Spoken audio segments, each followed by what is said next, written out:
Sir ये H1B visa पे जो पूरा कवायद शुरू हुई है, बहुत लोग प्रभावित होंगे इससे, क्या कहना है? आपने ट्वीट भी करा था बकायदे आप देखिए, भारत में H1B वीज़ा जो है ज़्यादातर पहले तो समझिए कि H1B वीज़ा जो है 71% इंडियंस को मिलता है। उसमें से बहुत बड़ा शेयर होता है तेलंगाना आंध्रा के जो टेकीज होते हैं। और इस बात का खास ख्याल रखिए कि जो भारत को करीब 125 बिलियन डॉलर का रेमिटेंस होता है।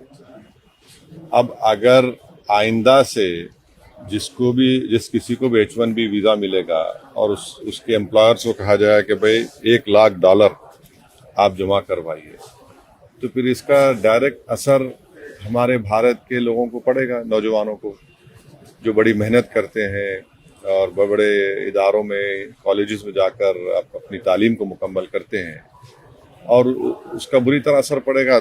मेरी शिकायत ट्रम्प से तो है, मगर सबसे ज़्यादा शिकायत मेरे देश के प्रधानमंत्री से है।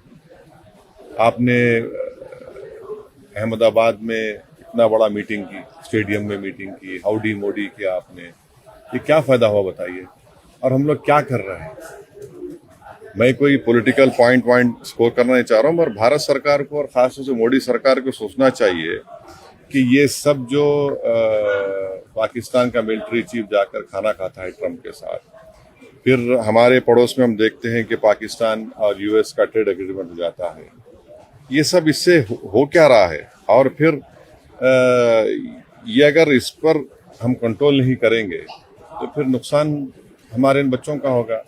और हम ये उम्मीद करते हैं कि हमारे जितने ट्रेड एग्रीमेंट्स, करीब 16 या 18 ट्रेड एग्रीमेंट्स हम डी-डॉलराइजेशन करके रुपीस में दे रहे हैं, वो करने की ज़रूरत है। और बिल्कुल हम सकम ना करें ये अमेरिका की ट्रम्प सरकार की ब्लैकमेलिंग को। ये सब चीज़ें हो रही हैं। इसका H1B वीज़ा ठीक है, अब जो फरवरी के बाद होगा, जो सब कह रहे हैं, मगर बहुत बड़ा असर पड़ेगा ना, बहुत बड़ा असर पड़ने जा रहा है भारत के उन तमाम नौजवान लड़के लड़कियों पर जो बड़ी मेहनत करके आगे बढ़ते हैं।